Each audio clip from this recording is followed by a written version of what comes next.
டேவிடுக்கும் ஷாலினிக்கும் கிருபையாய் கொடுத்ததான இந்த மூத்த பிள்ளைக்காய் நன்றியோடு ஸ்தோத்திரிக்கிறோம்.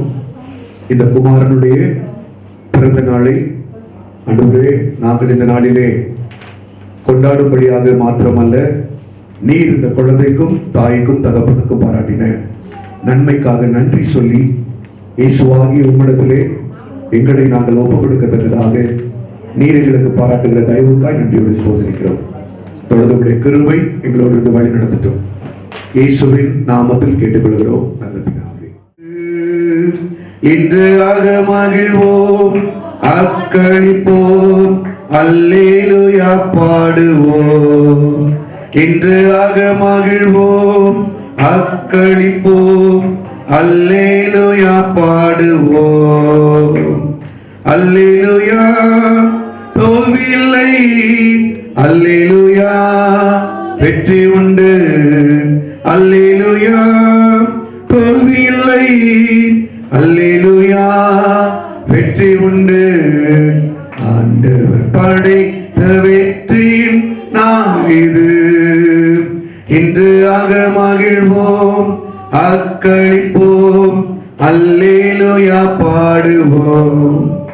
இன்று மகிழ்வோம், அக்களிப்போம், அல்லேலூயா பாடுவோம். தள்ளப்பட்ட கட்டிடம் தாங்கிடும் மூளை கல்லாயிற்று. தள்ளப்பட்ட கட்டிடம் தாங்கிடும் மூளை கல்லாயிற்று.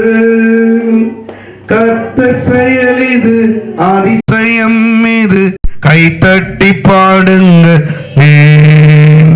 கர்த்தர் செயல் இது, அதிசயம் இது, கைத்தட்டி பாடுங்களே. தோல்வி இல்லை நமக்கு, வெற்றி பவனி செல்வேன். தோல்வி இல்லை எனக்கு, வெற்றி பவனி செல்வோம்.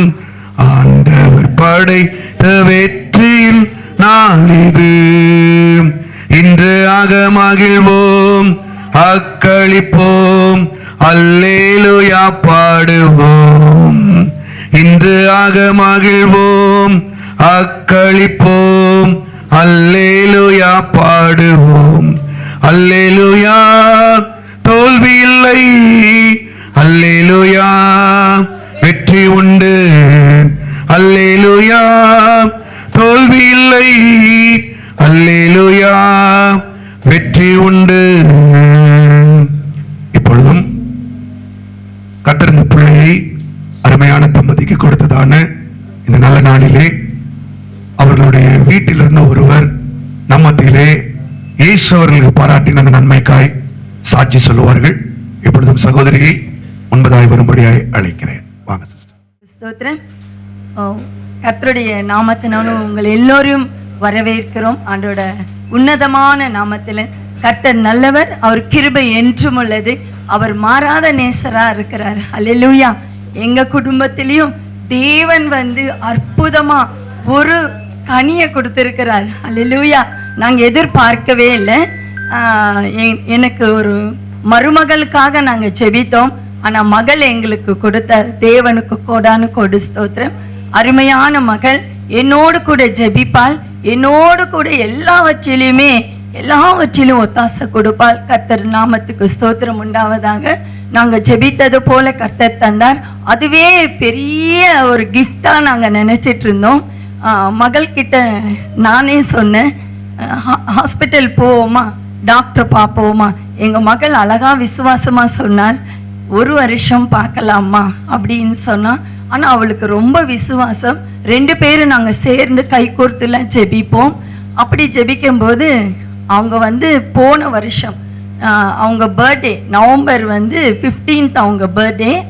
அதனால கொடைக்கானல் செப்டம்பர் 15th அவங்க கொடைக்கானல் புக் பண்ணிட்டாங்க. 3 days அங்க இருக்கிற மாதிரி புக் பண்ணியிருந்தாங்க. எல்லாமே டிக்கெட்ஸ் எல்லாம் ரெடி. அவங்க ஈவினிங் போகணும். காலையில நான் 4 மணிக்கு எழுந்து டெய்லி ஒவ்வொரு நாளும் 4 மணிக்கு எழுந்து ஜெபிக்கிறது எனக்கு பழக்கம். தேவ சமூகத்துல காத்திருந்து ஆண்டவரோட 2 மணி நேரம் பேசினாதான் அந்த நாளே எனக்கு வந்து நல்லா இருக்கும், ஆசீர்வாதமா இருக்கும், மைண்ட் பீஸ்ஃபுல்லா இருக்கும். தேவன் அற்புதமா எங்களோட இடைப்பட்டார். அது மட்டுமில்ல, அந்த நான் ஜெபித்து கொண்டே இருந்தேன். 5:15 இருக்கும்னு நினைக்கிறேன். ஏன் மனசுல தோணிடுச்சு, ஒருவேளை மகள் வந்து காத்திருக்கலாமே, இந்த ட்ரிப்பு கேன்சல் பண்ணலாமே அப்படின்னு என் மனசுல தோணிடுச்சு. ஆனா நான் எப்பவுமே பிள்ளைங்க மனசு கோணிக்கிற அளவுக்கு பேச மாட்டேன், எதுவுமே சொல்ல மாட்டேன். எனக்கு என்ன தேவையோ நான் ஜெபத்துல வைப்பேன். என்னோட மருமகள்கிட்டயும் மகன்கிட்டயும் எது வேணும்னாலும் நான் ஜெபத்துல ஆண்டவரிடத்துல கேட்பேன். அப்படிதான் நான் ஜெபம் பண்ணிட்டு இருந்தேன். 5:15 நான் ப்ரேயர் பண்ணிட்டே இருக்கேன். மகள் போன் பண்ணா. எனக்கு ஆச்சரியமா இருந்தது. போன் பண்ணி, அம்மா நான் கீழே வரவா நீங்க மேல வர்றீங்களான்னு கேட்டா. என்னன்னா, நான் கிட்டு பார்த்தேன், டபுள் லைன் தெரியுது அப்படின்னு சொன்ன உடனே உண்மையாவே எனக்கு தாங்க முடியல. நான் ஜெபத்துல ஆண்டவர்கிட்ட கேட்டுட்டு இருக்கேன், ஆண்டவரே அவங்க போகாம இன்னைக்கு ஏதாவது ட்ரை பண்ணா நல்லா இருக்குமேன்னு. அதுவே மகள் போன் பண்றா. 5:15 நான் குடுகுடு நானே வரேன்னு மேல போனேன். போனா 2 பேருக்கும் ஒரு சந்தோஷம்தான். அவ பாருங்க, நாணமுள்ள புத்தியுள்ள ஸ்திரீ தன் கரத்தினால தன் வீட்டை கட்டுவாள் என்ற வசனத்துக்கு ஈடா மகள் எல்லாமே செய்வாள். அப்படி மகள் சொல்லும் போது ரொம்ப சந்தோஷமா இருந்தது. நான் மறுபடியும் கேன்சல் பண்ணிடுங்க ட்ரிப்புன்னு நான் சொல்லலை. நான் ஜெபம் பண்ணிட்டே இருக்கிறேன், என்னோட மகன் நான் ட்ரிப்பு கேன்சல் பண்ணிடுறேம்மா, இன்னொரு வாட்டி போய்க்கலாம். ஆனா எங்க மகள் பாருங்க, ஒரு தங்க கொலுசு காலில் வாங்கி போட்டிருந்தாங்க. எனக்கு கொலுசு அவங்க போடுறது பிடிக்கல. ஆனா நான் சொல்லலை, ஜெபத்துல வச்சிருந்தேன், ஆண்டவரே நீங்க செய்யுங்க, நீங்க பேசுங்க அப்படி சொல்லும்போது அவளுக்கு இன்னும் கன்ஃபார்மே ஆகல. மகள் பாருங்க எவ்வளவு விசுவாசமா அந்த கொலுசை கைட்டி விசிறடிச்சிட்டா. அவ்வளவு ஆசையா வாங்கினா, எனக்கு கொலுசு வேண்டாம், எனக்கு கடவுள் தான் வேணும், ஆண்டவர் கொடுத்தாலும் கொடுக்கலனாலும் நான் வந்து இந்த கொலுசு கைட்டிட்டு நான் ஜெபிக்கிறேன்னு சொன்னா, ஆண்டவர் அவளோட வார்த்தையை கனம் பண்ணினார். அழகா பாத்தீங்கன்னா மண்டே நாங்க எடுத்தோம், டெஸ்ட் கன்ஃபார்ம் ஆயிடுச்சு. கர்த்தரோட நாமத்துக்கு மகிமை உண்டாவதாக. கர்த்தர் அதுதான் நம்ம கிட்ட இருந்து எதிர்பார்க்கிறார். ஹல்லேலூயா. மகள் வந்து எங்களோட வந்து இணைந்து இசைந்து இருப்பா ஜெபத்துல, அது போதும் எங்களுக்கு. ஹல்லேலூயா. குடும்ப ஜெபத்துல மகள் எப்போதும் எங்க கூட தான் இருப்பா, ஜெபத்துல எப்போதும் எங்க கூட தான் இருப்பா. நல்லா கேட்டுப்பா. நாங்க 2 பேரும் உண்மையாவே சாட்சி சொல்றேன், 2 வருஷம் ஆயிடுச்சு. நான் சீனு சொன்னதில்லை, மகளும் என்ன சீனு சொன்னதில்லை. கோடி ஸ்தோத்திரம் உண்டாவதாக. ஒரு வேதம் வாசிக்கிறதுன்னா எங்க மகள் வாசித்தாதான் எங்களுக்கு வேதம் பிடிக்கும். அந்த அளவுக்கு மகள் வந்து எனக்கும் கர்த்தர் வந்து எல்லாவற்றிலையும் ஒரு ஞானத்தை கொடுத்து என்னை நடத்தினார். கர்த்தரோட நாமத்துக்கு ஸ்தோத்திரம். இன்றைக்கு நாங்க வந்து சீமந்தம் வேண்டாம், நேமிங் சோமனி தான் நாங்க ரொம்ப பெருசா கருதினோம். ஐயா அவர்கள் எங்கள் மத்தியில வந்தது எங்களுக்கு மிகவும் சந்தோஷம். உண்மையா நாங்கள் ஆசீர்வதிக்கப்பட்டவர்களா இருக்கிறோம். நீங்கள் எல்லோரும் வந்து இந்த இடத்துல அழகாய் வந்து தேவனுக்காக, பிள்ளைக்காக, எங்களுக்காக வந்ததுக்காக கோடி நன்றி. கர்த்தரோட நாமம் மகிமைப்படுவதாக. ஒவ்வொருத்தரும் ஆசீர்வாதத்தோட திரும்பணும் சொல்லி நான் வேண்டி கர்த்தரோட நாமத்துல கொடான கொடி ஸ்தோத்திரம். பிள்ளைக்கு நாம் பெயர் சூட்டி இந்த ஜெபத்தை பண்ண கர்த்தர் நமக்கு உதவி செய்வாராக. வேதத்திலே லூக்கா எழுதின சுவிசேஷம் 2ஆம் அதிகாரம் 52ஆம் வசனம் இப்படியாய் சொல்லுகிறது. இயேசுவானவர் ஞானத்திலும் வளர்த்தியிலும் தேவ கிருபையிலும் மனுஷர் தயவிலும் அதிகமாய் விருத்தி அடைந்தார். அருமையான கர்த்தருடைய பிள்ளைகளே, நண்பர்களே, உறவினர்களே, வாழ்த்து வந்திருக்கிற உங்கள் யாவரையும் இயேசுவின் நாமத்தினாலே உங்களை வரவேற்கிறேன். பிள்ளை என்பது கர்த்தர் கொடுக்கிற ஒரு சுதந்திரம். வேதம் சொல்லுகிறது, பிள்ளைகள் கர்த்தரால் வரும் சுதந்திரம். இந்த அருமையான தம்பதியினருக்கு கர்த்தர் ஒரு நல்ல சுதந்திரத்தை கொடுத்திருக்கிறார்.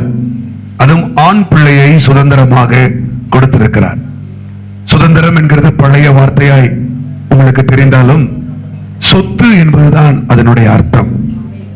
இந்த பிள்ளை குடும்பத்திற்கு கொடுக்கப்பட்ட ஒரு சொத்து. இந்த சொத்தை நம் குடும்பத்திலே ஒரு சொத்து இருந்தால் எப்படி காப்பாற்றுவோமோ அதுபோல இந்த சொத்தை காப்பாற்றி வளர்க்க வேண்டியது இந்த பெற்றோருடைய கடமை.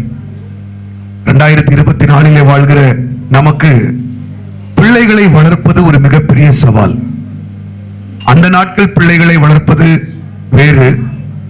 நாம் எல்லாரும் நம்முடைய தாய் தந்தையருக்கு பிள்ளையா இருந்தபோது வளர்ந்தது வேறு. ஆனால் இன்றைக்கு பிள்ளைகளை வளர்ப்பது மிக மிக பெரிய சவால். ஏனென்றால் இந்த பிள்ளைகளுக்கு சில காரியங்களை சொல்லிக் கொடுக்க வேண்டும் என்று என் சத்திய வேதம் சொல்லுகிறது. இந்த பிள்ளையை நல்ல சொத்தா உருவாக்கி கொண்டு வர வேண்டியது சாம் டேவிடுக்கும் ஷாலினிக்கும் கர்த்தர் கொடுத்திருக்கிற மிகப்பெரிய ஒரு சவால்.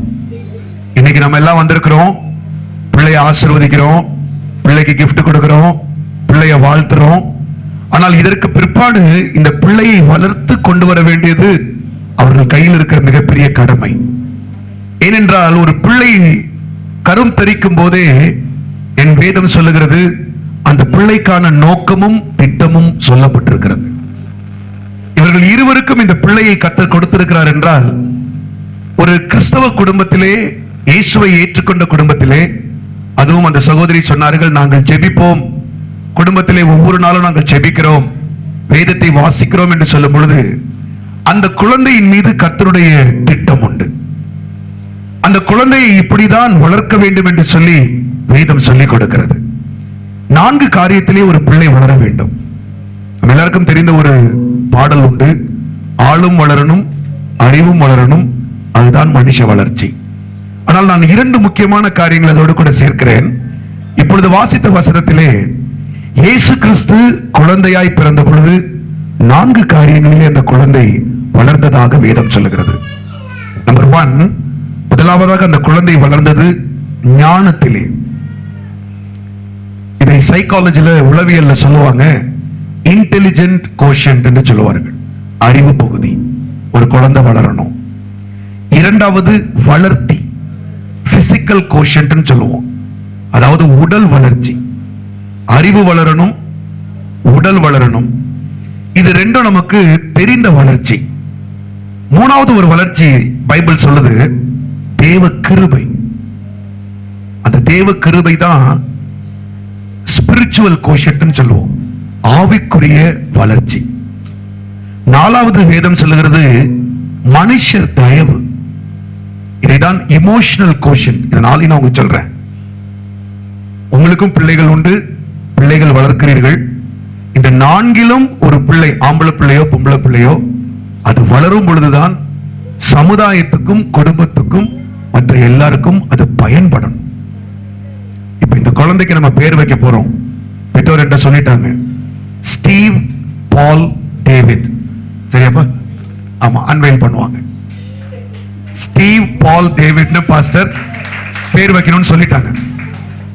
அந்த பேருடைய அர்த்தத்தை நான் முதல்ல சொல்றேன். நிறைய பேருக்கு பேருடைய அர்த்தமே தெரியல. அவங்களுக்கு என்ன பேர் வச்சாங்க, அம்மா அப்பா எதுக்கு வச்சாங்க? பேருன்றது ஒரு முக்கியமான பகுதி, ஐடென்டிட்டி. என் பேர் ஜேசுதாஸ்.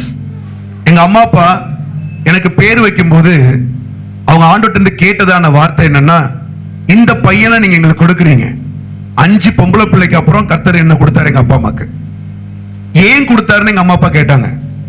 அப்ப எங்க அம்மா அப்பா சொன்னாங்க, 5 பொம்பளை பிள்ளை எங்க அப்பாக்கு, 5-6 பெண் பிறந்தால் அரசனும் ஆண்டியடா அப்படின்ற பழமொழி உண்டு. எங்க அப்பா ஒரு போதகர், சபை பாஸ்டர்.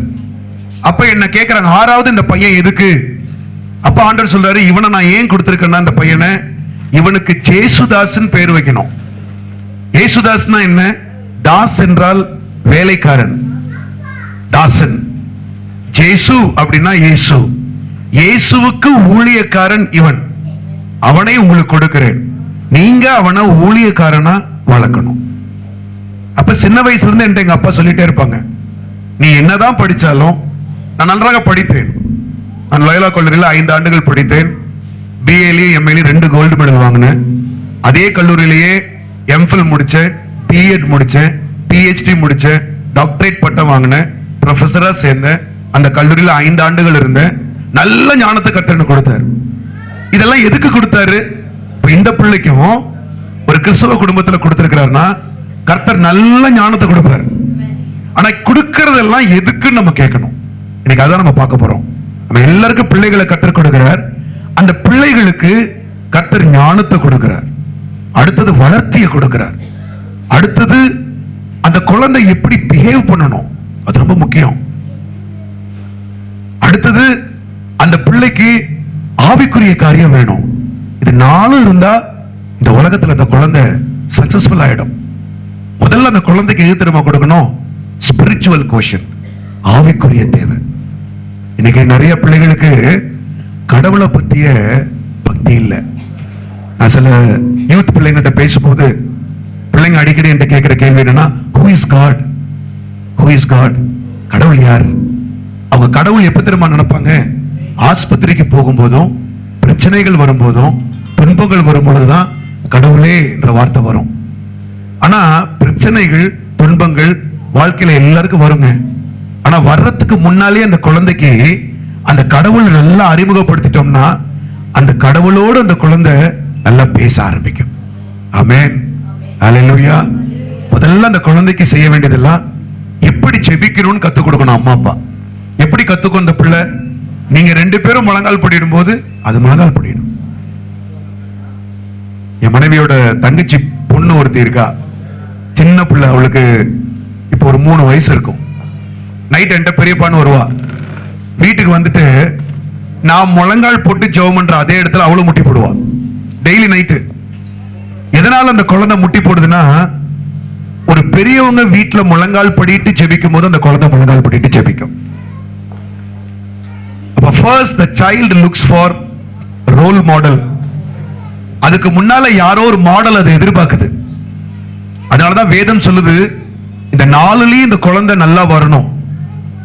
சில குழந்தைகள் பாத்தீங்கன்னா ஆள் நல்லா வளர்ந்திருப்பாங்க, அறிவு வளர்ச்சி கம்மியா இருக்கும். சில பிள்ளைங்கள் ஆளும் வளர்ந்திருப்பாங்க, அறிவும் நல்லா இருக்கும். ஆனா அடுத்தவங்கள்ட்ட எப்படி பேசணும்ன்ற பக்குவம் தெரியாது. சிலருக்கு இந்த 3 இருக்கும், கடவுள் பக்தியே இருக்காது. ஆனா இந்த 4 சேர்ந்ததுதான் மனித வாழ்க்கை என்று நமக்கும் தெரியும், கர்த்தருடைய வார்த்தையும் சொல்லுது. இப்ப இந்த 4 சேர்ந்து இந்த குழந்தைய கர்த்தர் ஆசீர்வதிக்கணும். அப்ப அந்த குழந்தை இந்த சமுதாயத்துக்கும் வீட்டுக்கும் எல்லாருக்கும் மிகவும் பிரயோஜனமா இருக்கும். ஒரு அல்லேலூயா சொல்லுவோமா? அப்ப அந்த குழந்தைக்கு அதை கொடுக்கிறதுக்கு ஆண்டவர் ஒரு காரியத்தை சொல்றார். என்ன செய்யணும்? முதல்ல பிள்ளை ஆண்டவனை நடக்க வேண்டிய வழியிலே அவனை நடத்து, அப்பொழுது முதிர் வயதிலும் அவன் அதை விடாதிருப்பான். ஷாலினிக்கு சொல்ற, அந்த பிள்ளை பால் கொடுக்கும் போது அந்த பிள்ளையை தாளாட்டும் போது உங்க வாயிலிருந்து இயேசுவின் ரத்தம் ஜெயம், இயேசு நல்லவர், அதை காதுல சொல்லிட்டே இருக்கணும். சாம் டேவிட் பிள்ளைய கொஞ்சம் போதெல்லாம் Jesus loves you, Jesus loves you, அந்த இயேசுன்ற வார்த்தை அந்த பிள்ளைக்கு சொல்லிட்டே இருக்கணும். நீங்க நினைக்கலாம் அந்த பிள்ளைக்கு காது கேட்காதுன்னு. இல்ல, குழந்தைங்களுக்கு எப்போதுமே சப்கான்சியஸ் பவர்னு ஒண்ணு இருக்கும், ஆழ் மனது. இப்ப பேசுற எல்லா வார்த்தையும் அதுல பதியும். அதனாலதான் பிள்ளைங்க எப்போதுமே கெட்ட வார்த்தை பேசுறாங்கன்னு சொல்லுவாங்க என்னட்ட. அவங்க கெட்ட வார்த்தை பேச மாட்டாங்க, கேட்ட வார்த்தையே பேசுவாங்க. பிள்ளைக்கு கெட்ட வார்த்தை எல்லாம் தெரியாது. இப்ப 2 பேரும் ரொம்ப கேர்ஃபுல்லா இருக்கணும். சால்னியும் டேவிடும் இந்த பிள்ளை இருக்கிற இடத்துல வார்த்தை ரொம்ப கேர்ஃபுல்லா பேசணும், ரொம்ப பத்திரம் பேசணும். நீங்க எந்த வார்த்தையை இப்ப ஒருத்தர் திட்டும் போது கூட சந்தோஷமா திட்டணும். ஏன்னா அது அந்த பிள்ளை காதுல கேட்கும். நீங்க ஏன்னா இதுதான் முக்கியமான பகுதி. இந்த பகுதியில விட்டுட்டோம்னா நல்லா தெரிந்து கொள்வோம், before 13 you can make or you can break. 13க்கு கீழே உருவாக்க முடியும், முடிக்கவும் முடியும். எங்க அப்பாவை எடுத்துட்டீங்கன்னா என்ன 13 வயசுக்கு நல்லா, நான் ஊர்ல பிறந்த பையன், கிராமத்துல படிச்ச பையன், சென்னையெல்லாம் எனக்கு தெரியாது. நான் 17 வயசுல சென்னைக்கே வர்றேன். ஆனா அப்ப உருவாக்குனதான உருவாக்குதல் இன்னைக்கு வரைக்கும் எங்க அப்பா என்ன போன் பண்ணி கேட்க வேணாம், நீ எங்க இருக்க என்ன பண்றன்னு கேட்கவே வேணாம். ஐ அம் ஆன் மை ஓன். அந்த உருவாக்கி விடணும். அந்த இளம் பயிரை உருவாக்குற இடத்துல புருஷ மனிதன் கேர்ஃபுல்லா இருக்கணும். உங்க வாயின் வார்த்தைகள் சரியா இருக்கணும்.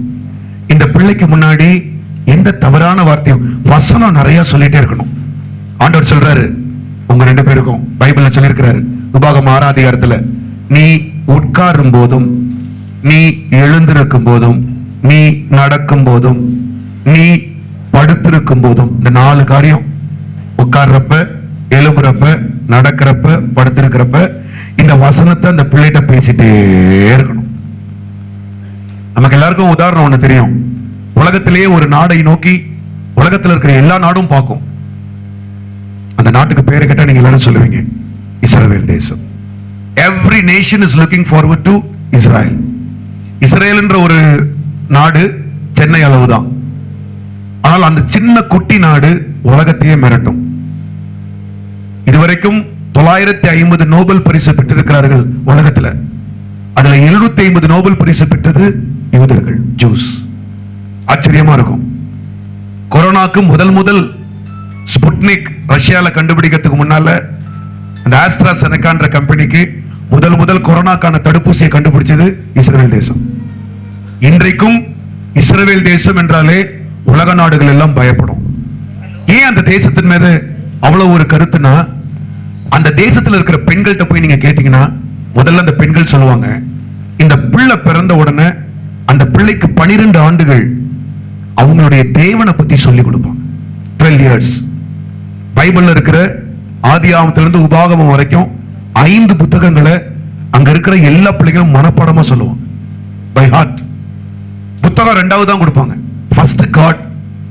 அதனால அவங்களுக்குள்ள என்ன வரும்னா, யெகோவா தேவன், எங்கள் தேவன், எங்கள் கடவுள், அவர் அவரை முதல்ல வைக்கும் போது ஆண்டவர் தான் சொல்றாரு, கர்த்தருக்கு பயப்படுதலே ஞானத்தின் ஆரம்பம். உங்க பிள்ளைங்க நல்லா படிக்கணுமா, முதல்ல அந்த படைத்த கடவுளை, ஆண்டவரை, இயேசு கிறிஸ்துவ அவங்க முதல்ல வைக்கிறாங்க. எல்லாத்திலையும் சிறந்து விளங்குறாங்க. உங்களுக்கு தெரிஞ்ச 5 விஞ்ஞானிகள் சொல்லுங்களேன். அந்த 5 விஞ்ஞானிகளும் யூதர்களா இருப்பாங்க. ஆல்பர்ட் ஐன்ஸ்டைன் எல்லாருக்கும் தெரியும், யூதர். ஐசக் நியூட்டன் யூதர். சிக்மண்ட் ஃப்ராய்ட் யூதர். எல்லா பெரிய பட்ட படிச்சவனும் யூதர். ஏன்னா அந்த வீட்டில் இருக்க தாய்மார்கள் முதல்ல பைபிள்.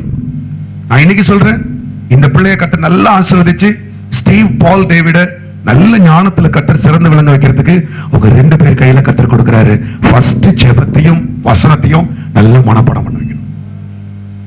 என் சபையில இருக்கிற சின்ன பிள்ளைங்க எல்லாம் அன்னைக்கு ஒரு வீட்டுக்கு போய் ரொம்ப ஆச்சரியமா இருந்துச்சு. சின்ன பையனை பார்த்தோன்னே நேரா வந்து நின்று, யுத்தம் கர்த்தருடையது, நீங்கள் சும்மா இருப்பீர்கள், சூப்பர்ரா, கர்த்தரை ஆசீர்வதிப்பேன். அந்த வாயில சினிமா பாட்டு வரக்கூடாது, சூப்பர் ஸ்டார் வரக்கூடாது, சுப்ரீம் ஸ்டார் வரக்கூடாது, ஜீசஸ் கிரைஸ்ட் தான் ஸ்டார். அது சின்னதுல இருந்தே கொண்டு வரணும் அழகா. அந்த பிள்ளைக்கு ஒண்ணு இல்ல, பிள்ளைங்க கேட்க பழகும். அந்த பிள்ளைகிட்ட ரொம்ப முக்கியமானது, இந்த உருப்படாததை காட்டிடவே கூடாது. Screen time. நிறைய பெற்றோர் செய்யற தப்பு என்னன்னா, ஒரு சாப்பாடு ஊட்டும் போது கூட இதை காட்டி தான் ஊட்டுறாங்க. அதை தயவு செய்து செஞ்சிடாதீங்க.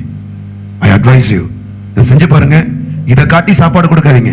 சாப்பாடு எதை காட்டி கொடுங்க, நல்ல வசனத்தை சொல்லி பிள்ளைங்க நல்லா கதை கேட்பாங்க. இந்த வயசுல பாத்தீங்கன்னா நீங்க ஸ்டோரி சொல்ல சொல்ல சொல்ல சொல்ல, என் வீட்டுக்கு அந்த பிள்ளை வருவா நைட்டு. இது வரைக்கும் அந்த லயன் கதைய 20வது கதை சொல்லிட்டு இருக்கேன். அந்த லயன் எங்க பெரியப்பா அப்படின்னு உட்காருவா. நம்ம பெற்றோர்களுக்கு நான் சொல்றேன், வீடுகள்ல நம்ம கதை சொல்ற பழக்கத்தை ஏன் நிறுத்தணும்? நம்ம அம்மா அப்பா எவ்வளவு கதை சொல்லியிருக்காங்க, எவ்வளவு ரீல் விட்டுருக்காங்க, எல்லாத்தையும் கேட்டுதான் நம்ம வளர்ந்தோம். இந்த கதை சொல்லும் போது என்ன தெரியுமா நடக்கும்? 2 காரியம் நடக்கும். ஒண்ணு, அந்த கதையை அந்த பிள்ளை யோசிக்க ஆரம்பிக்கும். அந்த கதையை கேட்கும் போது அந்த பிள்ளைக்குள்ள ஒரு உள்ளுணர்வு ஆழமா வரும். செல்போன் காட்டும் போது என்ன தெரியுமா வரும்? அதிகமான கோபம் வரும். அந்த கோபத்தை நீங்க அப்புறம் கண்ட்ரோல் பண்ண முடியாது. இதை நீங்க அந்த பிள்ளை கையில இருந்து பிடுங்கிறது காட்டியும் அந்த பிள்ளை உங்களை விடாது. அழும், சண்டை போடும், அடிக்கும். சில பிள்ளைங்களாம் இன்னும் கீரும். அப்புறம் இதை கொடுத்ததுக்கு அப்புறம் பிடுங்க கூடாது. கொடுக்கறதுக்கு முன்னாலே நான் சொல்றேன், காட்டக்கூடாது. அந்த மொபைல், ஐபாடு, நீங்க மகிழ்ச்சியா அந்த குழந்தைக்கு இந்த பொருள்லாம் வாங்கி கொடுக்காதீங்க. எந்த பொருளும் வாங்கி கொடுக்காதீங்க. நல்லா பைபிளை பத்தி நல்லா பேசுங்க. கர்த்தர் நல்ல ஞானத்தில் அவனை வளர்ப்பார். ஒரு அல்லேலூயா சொல்லுவோமா? 2வது, சரீர வளர்ச்சி. சாப்பாடு, ஃபாஸ்ட் ஃபுட் அறிமுகப்படுத்துறீங்க. அஜினோமோட்டோ வாயில வச்சிட்டீங்கன்னா அதுக்கப்புறம் கத்திரிக்காயும் வெண்டைக்காயும் பாவக்காயும் சுத்தமா பிடிக்காது. டேஸ்ட கரெக்டா காட்டணும் பிள்ளைக்கு. இன்னைக்கு எல்லாரும் சிக்கன் ஃப்ரைட் ரைஸ் இன்ட்ரோடியூஸ் பண்ணிட்டாங்க. அதான் இருக்கிறதுலே பயங்கர டேஸ்ட். இப்ப நீங்க என்னதான் கேரட் பொரியல் பண்ணாலும் கீரை பொரியல் பண்ணாலும் பிள்ளைக்கு எடுக்க. இப்ப கேரட்டும் பீட்ரூட்டும் உள்ள போனாதான் மோஷன் நல்லா போகும், பிள்ளை நல்லா வளரும். ஆரோக்கியம். சிக்கன் 65ம் ஃப்ரைட் ரைஸும் பிரியாணியும் பழக்கப்படுத்திடாதீங்க. நல்லா அந்த பிள்ளைக்கு ஆரோக்கியமான உணவு. வீட்டுல ஷாலினி நல்லா குக் பண்ணீரா? கத்துக்கிட்டியா? ஒண்ணும் கத்துக்கலையா? ஆமா, கத்துக்கணும். நல்லா நல்லா அந்த பிள்ளைக்காக. ஏன்னா உன் கையில இருந்து டேஸ்டா பழச்சுதான் அதுக்கப்புறம் அவ்வளவுதான், உன் கையை விட மாட்டான். நல்லா சாப்பிட்டு பழகிடுவான். ஆரோக்கியம் வளர்க்கணும். பிக்யூ ஃபர்ஸ்ட் ஐக்கியூ ஞானத்தை கொடுப்பார். ரெண்டாவது பிக்யூ நல்ல செபம். இதுல நல்லா கொண்டு போனுங்க. கடைசியா சொல்லி நான் முடிக்கிற நேரத்தை அதிகமா நான் எடுத்துக்கல. இமோஷனல் கோஷன். இந்த பிள்ளைய 4 வயசு, நான் சொல்றதை நல்லா கேட்டுக்கணும். 4 வயசு வரைக்கும் திட்டக்கூடாது, அடிக்க கூடாது, முறைக்க கூடாது. எத்தனை வயசு வரைக்கும்? நிறைய பேர் இந்த 2 வயசு ஆகும் போதே காதை பிடிக்கிறது, கொட்டுறது, ஏன்றது, ஊன்றது. ஏன்னா இப்பதான் அந்த கார் வாங்கும் போது சொல்லுவாங்க, தம்பி என்ன சொல்லுவாங்க, கார் வாங்கி இன்ஜின் செட் ஆகிற வரைக்கும் 40-50லயே போனோம். இது இப்ப கார் வந்திருக்கு, அது இன்ஜின் செட் ஆகணும். கத்தக்கூடாது, அதான் சொல்லக்கூடாது, படபடன்னு ஆயிடும் இல்லையா?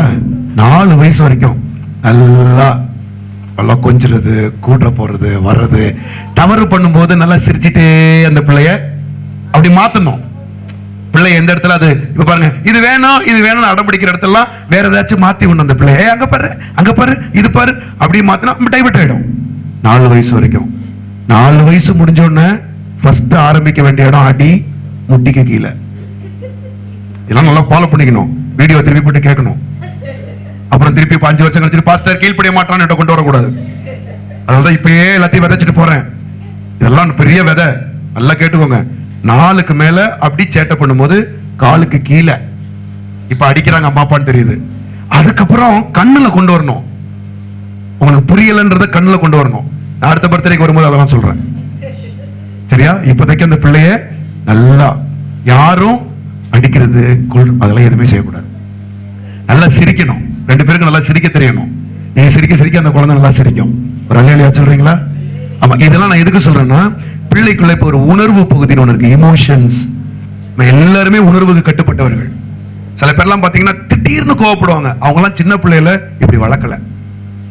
எந்த பிள்ளைய சரியா வளர்த்திருக்காங்களோ அவங்க எங்க கோவப்படணுமோ அங்கதான் கோவப்படுவாங்க. நிதானமா இருக்க இடத்துல நிதானமா இருப்பாங்க, ஆரோக்கியமான இடத்துல ஆரோக்கியமா இருப்பாங்க. எந்த இடத்துல ஒரு உறவுகளுக்குள்ள போகும்போது எங்க சிரிக்கணும், எங்க நிதானமா இருக்கணும், எங்க பக்குவமா இருக்கணும், நம்மள யாரும் திட்டினா கூட அதை எப்படி எடுத்துக்கணும், இது எல்லாம் நம்ம இந்த 13 வயசுக்குள்ள கொண்டு வர்றோம். அததான் நம்ம தமிழ் மொழியில சொல்லுவாங்க, இந்த பிள்ளை பக்குவப்பட்ட பிள்ளை. இது எல்லா இடத்துலயும் பக்குவப்பட்டு வருது. அதனால இந்த பிள்ளைய கர்த்தர் உங்களுக்கு பொக்கிஷமா கொடுத்திருக்கிறாரு. இந்த வார்த்தைகள் எல்லாம் கேட்டு அப்படியே செய்யுங்க. ஆண்டவருடைய ஆசீர்வாதம் உங்களோட எப்போதும் இருக்கும். எங்க ஜெபங்கள் எல்லாம் உங்களை தாங்கும். கர்த்தர் உங்களை கண்டிப்பா ஆசீர்வதித்து இந்த பிள்ளைய வளர்த்தி எடுப்பேன். ஆகவே நம்ம எல்லாரும் நேரம் அதிகமாயிடுச்சு. நம்ம ஜெபம் பண்ணி நீங்க எல்லாருமே எழும்பி நில்லுங்க. ஸ்தோத்திரிக்கிறோம், ஸ்தோத்திரிக்கிறோம், ஸ்தோத்திரிக்கிறோம், ஸ்தோத்திரிக்கிறோம், ஸ்தோத்திரிக்கிறோம், ஸ்தோத்திரிக்கிறோம். ஹல்லேலூயா. துதிக்கிறோம். பிதாவே, அருமையான இந்த ஆண் பிள்ளையை சாம் டேவிடுக்கும் ஷாலினிக்கும் நீங்கள் ஈவாய் கொடுத்ததுக்காய் ஸ்தோத்திரம். It is your gift Lord. இது உம்முடைய கொடை ஆண்டவரே. நன்மையான இந்த ஈவும் பூரணமான இந்த வரமும் பரத்திலிருந்து நீர் உண்டாக்கி கொடுத்து அருமையான நேரத்திலே நீர் கொடுத்த தயவுக்காய் ஸ்தோத்திரம். இந்த பிள்ளைகளை கர்த்தர் நினைந்தருளி ஆசீர்வதித்து இந்த கொடுக்கப்பட்ட பிள்ளையை கேட்ட வார்த்தையின்படி சரியாய் வளர்க்க கர்த்தர் உதவி செய்யுங்க. உங்க அன்பு கரம் பிள்ளையோடு இருக்கட்டும் அப்பா. நாங்கள் கொடுத்த வார்த்தையின்படி தேவ தயவிலும் மனுஷர் தயவிலும் ஞானத்திலும் வளர்ப்பிலும் இந்த குழந்தை பெருக உதவி செய்யும். தேவனுடைய நன்மை பெருகி வரட்டும். எந்த சூழ்நிலையிலும் சத்துரு தொடாதபடிக்கு இந்த பிள்ளையை கர்த்தர் வேலி அடைத்து பாதுகாத்துக் கொள்ளும். உங்க தயவுள்ள கரம் பிள்ளையை தாங்க வேண்டுமா நாங்கள் ஜெபிக்கிறோம். எல்லா தீமைக்கும் விலக்கி காத்துக்கொள்ளும். நீர் கொடுத்ததான நோக்கத்தையும் திட்டத்தையும் இந்த பிள்ளைக்குள்ளே செயல்படுத்திக் கொள்ளுங்க ஆண்டவரே. பரிபூர்ணமாய் செயல்படுத்திக் கொள்ளுங்க. இதற்கு சாம் டேவிடும் ஷாலினியும் ஒப்பு கொடுக்க உதவி செய்யுங்க. இரு வீட்டாரும் ஒப்பு கொடுக்க உதவி செய்யுங்க ஆண்டவரே. ஸ்தேவானை போல பவுலை போல இந்த பிள்ளை பிற்காலங்களிலே உம்முடைய ஊழியக்காரனாய் எழும்பட்டும் ஆண்டவரே. உம்முடைய ஊழியத்தை செய்கிற மகனாய் எழும்பட்டும். கர்த்தருடைய ஆவியானவர் அதற்கேற்ற கிருபையை தர வேண்டும் என நாங்கள் ஜெபிக்கிறோம். ஆசீர்வதிப்பீராக. இயேசுவின் நாமத்தில் கேட்டுக்கொள்கிறோம் பிதாவே. ஆமென், ஆமென்.